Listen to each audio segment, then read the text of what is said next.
मैं कोई झगड़ा करने नहीं आया हूँ, ना ही किसी को नीचा दिखाने। मैं बस एक सवाल पूछना चाहता हूँ, गलत कौन था, बाबा साहेब अम्बेडकर या वो किताब जिसमें लिखा था कि इंसान इंसान बराबर नहीं?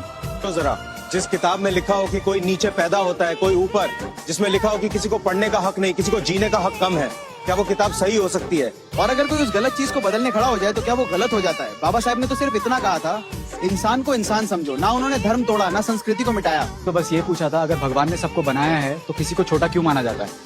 और सच बताऊं भाई, जो लोग आज बाबा साहब के पुतले जलाते हैं ना, वो असल में मनुस्मृति के सवाल से डरते हैं। क्योंकि जब सवाल उठता है तो गलत सोच हिलने लगती है। बाबा साहेब को जलाने से कुछ नहीं बदलेगा भाई, क्योंकि वो मिट्टी के पुतले नहीं थे, वो सोच थे, और सोच कभी नहीं जलती। अगर तुम भी मानते हो कि नफरत का जवाब ज्ञान है तो कमेंट में लिखो जय भीम। गलती किताब की थी जो इंसान को बांट गई। होश उस इंसान को मिला जो बराबरी सिखाने आ गया। और इस बात को आगे बढ़ाओ, क्योंकि सच छुपाने से नहीं, बोलने से जिंदा रहता है। जय संविधान। मैं कोई झगड़ा करने नहीं आया हूँ, ना ही किसी को नीचा दिखाने। मैं बस एक सवाल पूछना चाहता हूँ, गलत कौन था, बाबा साहेब अम्बेडकर या वो किताब जिसमें लिखा था कि इंसान इंसान बराबर नहीं?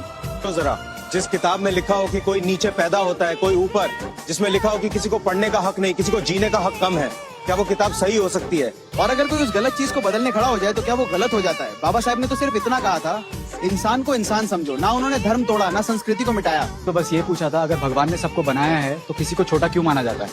और सच बताऊं भाई, जो लोग आज बाबा साहब के पुतले जलाते हैं ना, वो असल में मनुस्मृति के सवाल से डरते हैं। क्योंकि जब सवाल उठता है तो गलत सोच हिलने लगती है। बाबा साहेब को जलाने से कुछ नहीं बदलेगा भाई, क्योंकि वो मिट्टी के पुतले नहीं थे, वो सोच थे, और सोच कभी नहीं जलती। अगर तुम भी मानते हो कि नफरत का जवाब ज्ञान है तो कमेंट में लिखो जय भीम। गलती किताब की थी जो इंसान को बांट गई। होश उस इंसान को मिला जो बराबरी सिखाने आ गया। और इस बात को आगे बढ़ाओ, क्योंकि सच छुपाने से नहीं, बोलने से जिंदा रहता है। जय संविधान।